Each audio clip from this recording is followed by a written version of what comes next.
Okay, welcome everybody. If we could call this meeting to order, we could please start with a moment of silence for prayer or reflection.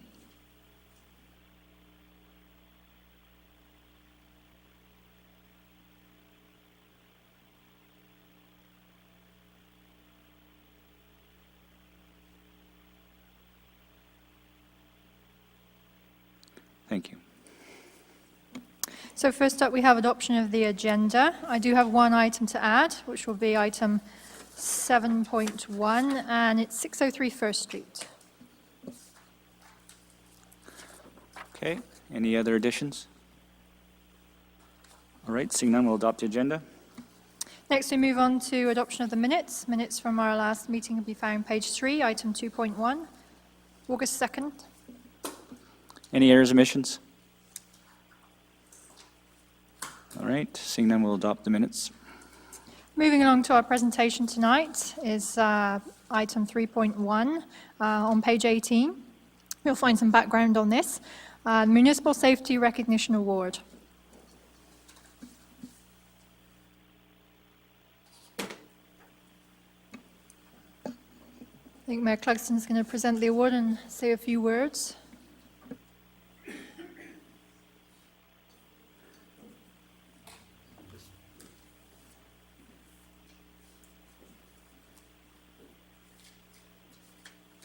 Just want to say that the City of Medicine Hat takes safety and building codes very, very seriously, and we do a fantastic job of it.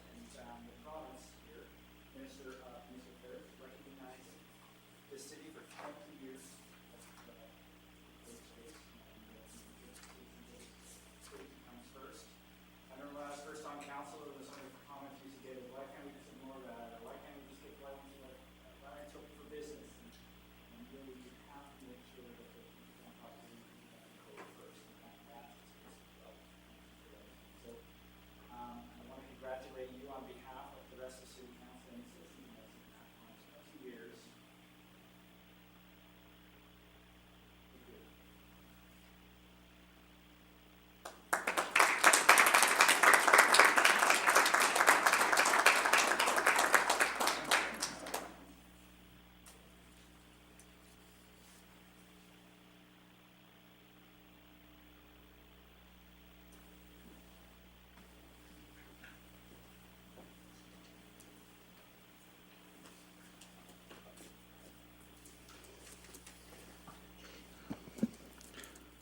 Okay, if we could get a motion.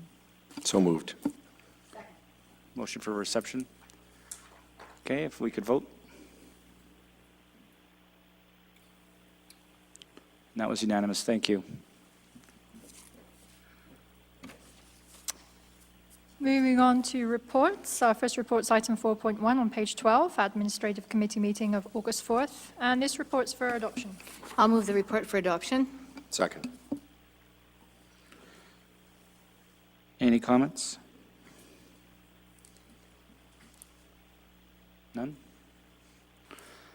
So this is just, I keep saying this, I'm going to actually use my opportunity here. This is the province has canceled their, what they call gift or payment in lieu. They are not paying their share of their assessed property taxes. And so we had to pass that on to all the other businesses and residents in the community, and this was an error that we collected these, and we have to refund them back to the Cypress View. Any other questions or comments? Go ahead.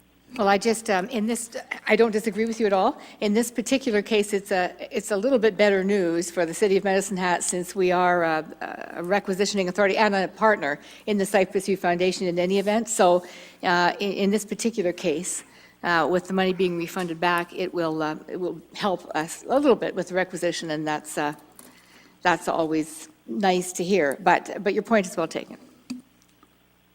Okay, any other questions or comments? All right, if we could vote. And that was unanimous, thank you. Next item's on page 18, item 4.2, Development and Infrastructure Committee meeting of August 3rd. This report's for adoption and information. So moved. Second. Any comments? Councillor Pearson? Thank you, Worship. But I think it's, I'm looking at item number 3, the Land and Business Support 2015 Annual Report, and it's a good news story, too. I think it's really important to see how the reorganization of 2 different departments into one Land and Business Support department has made sense and certainly eases the process for application and approval for land development by our people in our community. So congratulations to that department for good work, and I think the report reflects that. Thank you. Any other comments? Oh, Councillor Domanowski. Just very quickly on item 1, for the people who are interested, the amendment to the Transportation of Dangerous Goods bylaw. This is an exercise that the city completes approximately every 5 years. There aren't any significant changes to the plans, but it does portray at least our vigilance in it as far as maintaining a good map, and ultimately removing any segments that we feel are no longer viable or of need. Some of the debate at the committee level was around just that. Why remove it? If it's there, just leave it, you know. And the answer was quite good, and it's that if it's not necessary, we don't want to necessarily create the need for vehicles to go there. There are rare circumstances where a permit is given for one particular vehicle to enter an area, for example, a gas station, where otherwise we would not want dangerous goods being moved up and down those roads. So it's an exercise of review and scrutiny that is done every 5 years or so, and so this is the most current amended version of that. Thanks. I just have one question, perhaps, of the CAO. Even though the Land and Business Division was profitable, about $2.2 million in total, 2.4, no dividend was paid, and maybe you could explain why. Yes, through the chair. If you look at specifically the land sales and marketing portion, that portion was not profitable, and that's where the dividends are generated. The land management side shows a surplus, but that's really just leasing revenue and things like that. Okay, thank you. Any other comments? All right, if we could vote.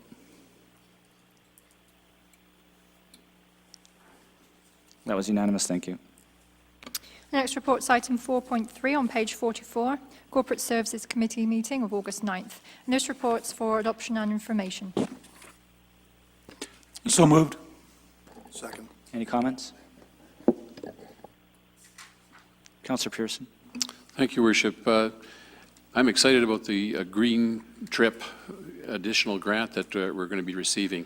In our survey of the public, and we're talking about financially fit, I was really disappointed in the number of people that sort of thought that we could cut our service to cut funding to transit, and I think that would be very, very short-sighted in the long run. And I'm very pleased to hear about the new Green Trip that's been approved for funding, and the fact that it'll free up $4.1 million of other grants and city funds, which will be used again to increase our fleet or replace our fleet with the CNG buses. That's really important. I guess there are some questions I have in particular about the security cameras on buses to protect drivers. That makes a lot of sense. However, I'm really questioning, I guess, we are perceived to have a terminal downtown that is unsafe, and yet if you look at the police reports, there isn't a whole lot of things that are reported as being problems. I think it's just a perception that there's some safety issues. So we're going to install some cameras down there, and that's supposed to increase, I guess, the sense of security for people, that somebody's going to be watching. I'm reminded of that TV commercial. There's a bank robbery taking place, and the bank guard says, well, I'm not really a bank guard, I'm just a security monitor. Well, we have the same kind of problem at the bus terminal with cameras only, if that's the case. And so I've asked the question, and I recognize the expense involved in this, but I'm wondering if this isn't something for the police service to look into actively. If a police presence would not do a better job of providing that security than just TV cameras. And so I'm concerned a little bit about that, but at the same time, I think maybe both are required. Okay, thank you. And also, there have been LED lights installed down there as well that have quite brightened it up. Yeah, Councillor Simmons?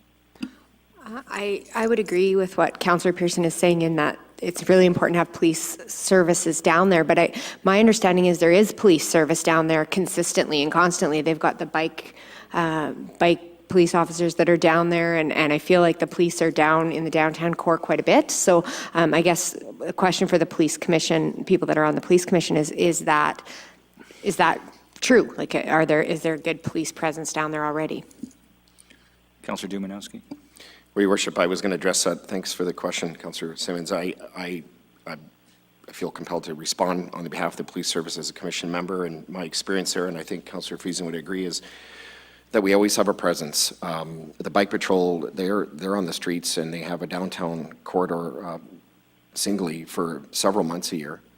And I would argue that that's the times when people are maybe migrating or moving about more so than in the cold winter months. I think in the cold months, you're trying to get on and off a bus and get to your destination.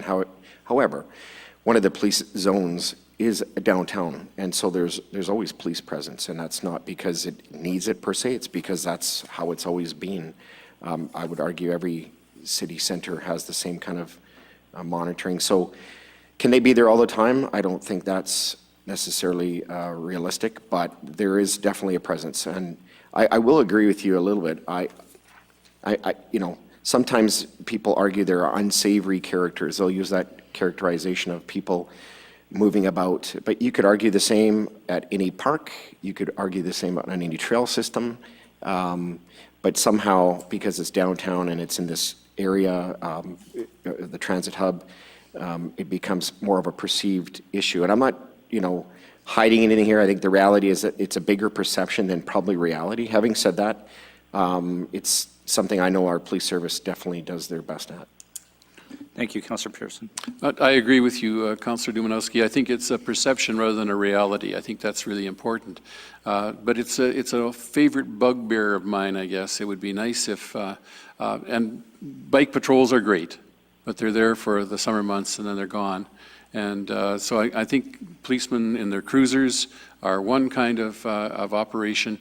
And the old bugbear comes back. It would be great to see some boots on the ground and making contact with people and helping them feel secure. Maybe it's not even a police service that we need down there. Maybe it's just some kind of security personnel that would be there to lend that perception. And maybe it wouldn't even be needed for the full time. The people who are riding those buses are not necessarily the best dressed people in the world. They're people who have very real financial needs and are not driving cars. And I guess it's just it's an ongoing concern. And the cameras, I think, are part of the answer. I just wish there was some other way of making that terminal feel totally, absolutely secure.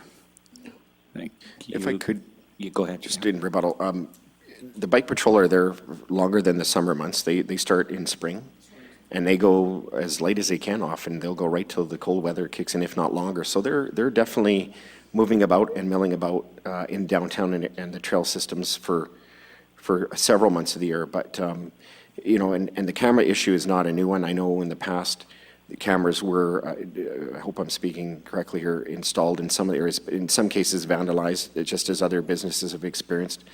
This is going back many years. I know in the stairwells and things in particular, there were concerns around that. But, it is, public safety is important, and people, the perceived or real feeling of public safety is something individuals are going to feel or experience uniquely, especially if you're a patron of the bus system and you're moving through that hub on a regular basis, or late at night, or otherwise. So we'll do our best. We'll bring it up to the police service at our next meeting just to get a more current state of affairs as far as that's concerned. So thank you for your question. Thanks, Councillor McIntosh. Thanks, Your Worship. Switching from the safety and security back to the replacement, the 5-year plan for replacement of our buses. I had the chance this summer to spend some time in some different communities, a very large community and a community much smaller than ours, both of which utilized small buses very often. And one of the concerns we heard with our financially fit open house and the feedback was, why do we have buses driving through this community empty all day long. And it's a huge cost to us. Moving forward, are we going to be looking at fleet right-sizing the size of our actual buses? Through the chair to Councillor McIntosh. Absolutely. We have in the past, and have actually in our fleet, some smaller buses. Some of our prior purchases we did not have good experience with in terms of maintenance costs. And so that was part of the reason we didn't get more of the smaller sized buses. But we are certainly looking at that as we're looking at the whole picture of how we can better organize transit in order to operate more effectively and efficiently. Because I think everybody recognizes empty buses is not serving the public. We need to take those resources and use them in a way that we actually meet the needs of the community and get the ridership as opposed to running empty buses in circles. So that is, you know, despite, as Councillor Pearson mentioned, we've got green trip funding, but that's capital. We still have an operating cost problem, and that's where transit is a big contributor to that operating cost, and we have to find a better way of doing that. Thank you, Councillor Friesen. Thank you. I think most of it's been said, but I want to touch on the bus terminal, back to the bus terminal, and maybe I'll go backwards even further and say that I do support looking at smaller buses. I know that our experience in the past has been that it's not really cheaper. However, over my entire time on this council, it's been something top of mind for the people in this community. So I think we have to look at it from the lens that it's important to those we serve to take a better look at this, in addition to the cost considerations. Now on to the terminal. I just wanted to say that Councillor Dominowski made a point about the very real and the perceived security areas happening not just in the terminal, but in parks or many other places. And I think for me, there seems to be, and there has been for many years, a greater fear around the terminal. And I think it's tied to the fact that it's a more enclosed environment. So you're not out in the open as much. It's the stairwells. It's also a building of sorts, even though it's open on the sides. And I think that's why. And I don't think all of it is perception. I think people do legitimately have some fears around that. So the bike patrol operates many months a year. Downtown, as Councillor Dominowski said, is a specified area for police, and as you know, it's a smaller area than some of the large ones. So there is a great deal of presence there already. But the police service certainly does areas of focus from time to time, well, all the time almost, and they'll pick different areas, and we can ask about that. Because it tends to have an impact for a greater period of time than the area of focus, and then you can do it again later on in another year. I just wanted to say, though, there was a comment made about the type of people who use transit, and I just want to say that transit is there for everybody, and despite how they're dressed or not dressed, and of course we want to encourage all people to use transit. It's environmentally more sensitive. It is cheaper in the long run. They all have an ownership in transit, if you will. And it certainly solves some of the parking, the vehicle issues. And I know we're a small community and people like to drive. But I think that we have to remember that transit is for everybody and not just those who are disadvantaged. Thanks, Councillor Pearson. You're absolutely right, Councillor Friesen. I misspoke. At some point in the future, when I lose my driver's license, I hope to be a well-dressed transit rider. And I think that that's the situation for many seniors. They aren't driving anymore, and they're part of their general population. And let's hope. There are many people today who choose not to get a driver's license, and transit becomes a major means of getting around. So I did not mean to infer that it's limited only to a certain group or class. Thanks. Any other comments? All right, we could vote.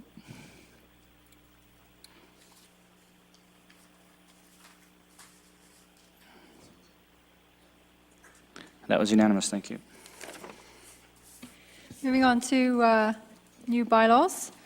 Our new bylaw tonight is on page 70, item 5.1, bylaw 4355, bylaw of the City of Medicine Hat to amend bylaw 2759, the transportations of dangerous goods bylaw.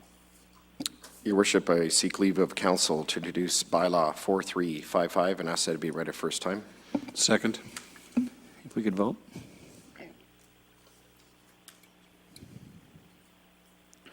That was unanimous. Thank you. So I received no notice of motion, so we'll go on to new business. Our new business, as I mentioned earlier, is 603 First Street, and I believe Councillor Dunowski will be speaking to this. Thank you, through your worship. 603 First Street Southeast project closure. It is recommended through the Administrative Committee that City Council direct administration to A, shelve the current project to develop 603 First Street Southeast. B, retain all related studies and materials associated with the project. C, reallocate the remaining project budget, approximately $180,000, as follows. Point 1, 50% to the 2016 Downtown Development Incentive Program. Part 2, 50% to the 2017 Downtown Development Incentive Program. D, prepare a sales and marketing strategy for 770 First Street Southeast and possibly other city-owned properties. And E, explore options to invigorate 603 First Street Southeast with interim uses and site improvements intended to link more strongly with the downtown, the local parks, the Civic Plaza, and the River Pathway Network.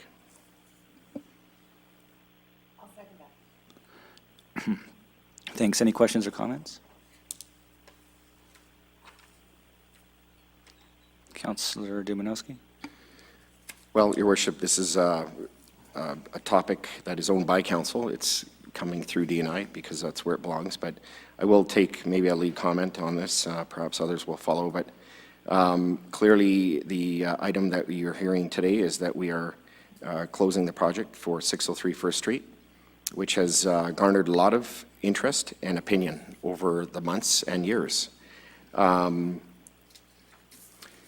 It's not with pleasure that I bring this forward on behalf of the committee for council and the public, but the reality is that we are not able to proceed with the process because of other considerations, and the reality is as such, and so we are put in a position of having to close this project temporarily, I hope. I'm not giving any timeline clearly for the future, but at some point in the future, this property the economics will work. They'll work for a private developer to come forward and do something creative and invigorating. In the meantime, a couple of things. We have an incredible study and documents that are owned that will be shelved, as it indicated, but not put away in any kind of permanent way. The hope is that if there are interested parties now or in the near future who would like to look at things, we will have ownership of these designs and concepts and perhaps share them, or they can come to us. It's a direct control property. They have the opportunity to come to council at any point and ask for support to develop. And when I say support from the standpoint of planning. Again, I'm disappointed that we're not able to continue at this point, but the remaining funds will be turned back to the DDIP program, which has been fully subscribed for the current year, so we'll add a few dollars there and next year, and that'll help with downtown promotion and development and redevelopment, as the case may be. And in the meantime, we're preparing a sales and marketing strategy for 770. So I'm so used to saying 603 First Street, I don't know if it's 770 or 770, but nonetheless, that's the property that is currently at the corner across from the Tim Hortons.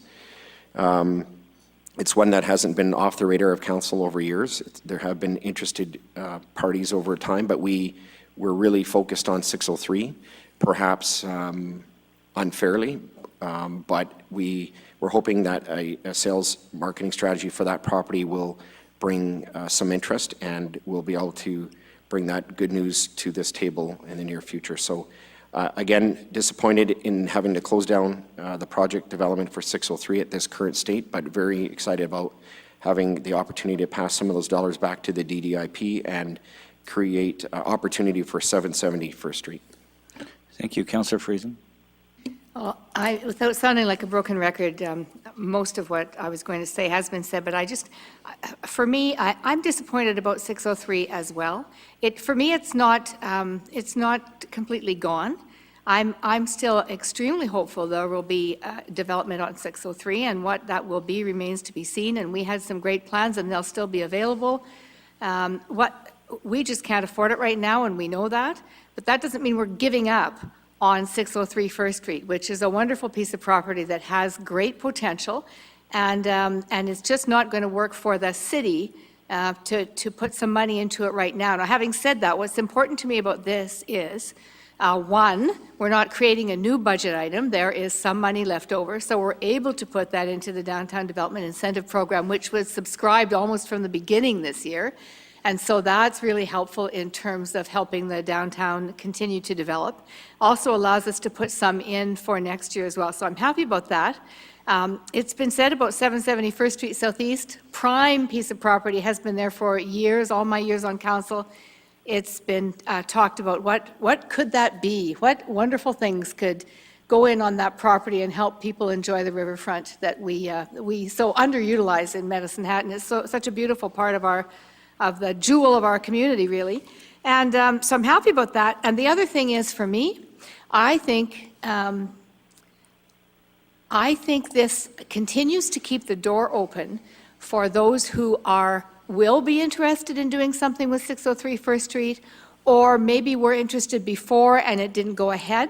I think that we need to make it very clear that this does not close off any development on 603.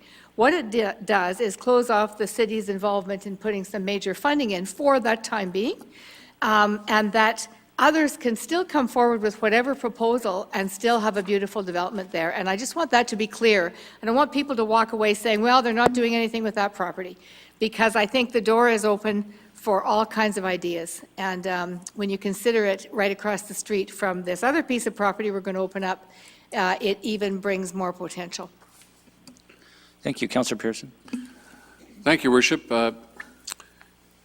For the time being, or for the foreseeable future, bottom line is, I think that one of the things that's happened is that the position we're in now, I think, recognizes that the city does not have the funding to further this project, and probably even for the foreseeable future, I would suggest. But my question through your worship to our CAO is, what exactly did the investor developer provide us with? We assigned money for a feasibility study for probably some kind of survey of the market demand for this facility. What were we left with after this investor developer pulled out of the project? Through the chair to Councillor Pearson, the developer as such didn't leave anything. We held the architectural competition, and so we're left with a design and a concept, and actually a few different versions of that concept, and all of the work that went into what can be built on that lot. The developer simply came in and did due diligence on the economics of actually building it. I think maybe Councillor Pearson's question might be, did we give the developer any money? And if they spent it, and the answer to that question is no, they did not. We did not give them any money. Councillor McIntosh.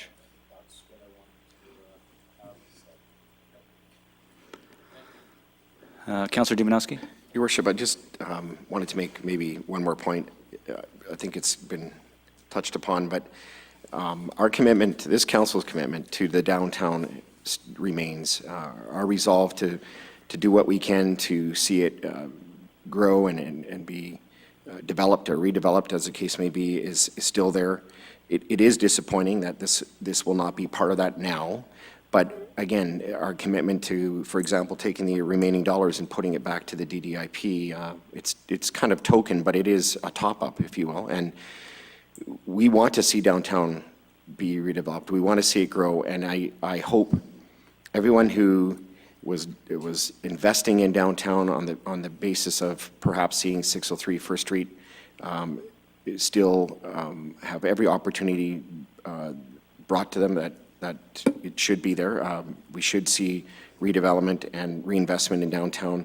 And I know that people have seen a transformation over the last couple of years, and not only on the city streetscape-wise, but new development and redevelopment, and it is quite beautiful and very charming, more charming than ever. And these are tough economic times. We can't afford to do it, but you know, where there's a will, there's a way. And downtown has always been seen as an incubator in many ways for new businesses.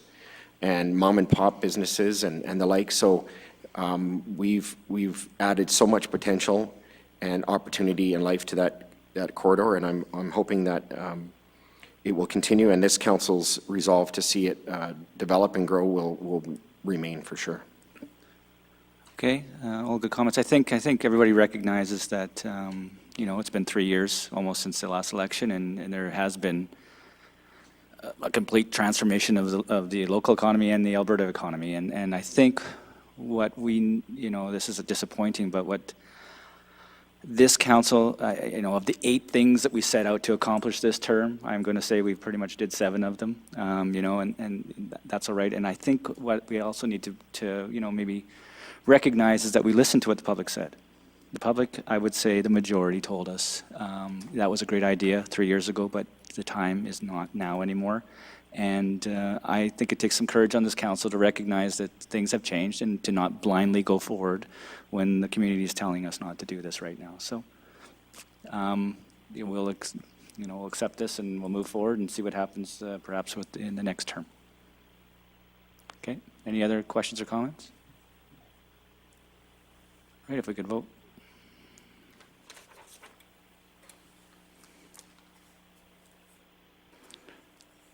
And that was unanimous. Thank you. So seeing no more business before this council, we're adjourned.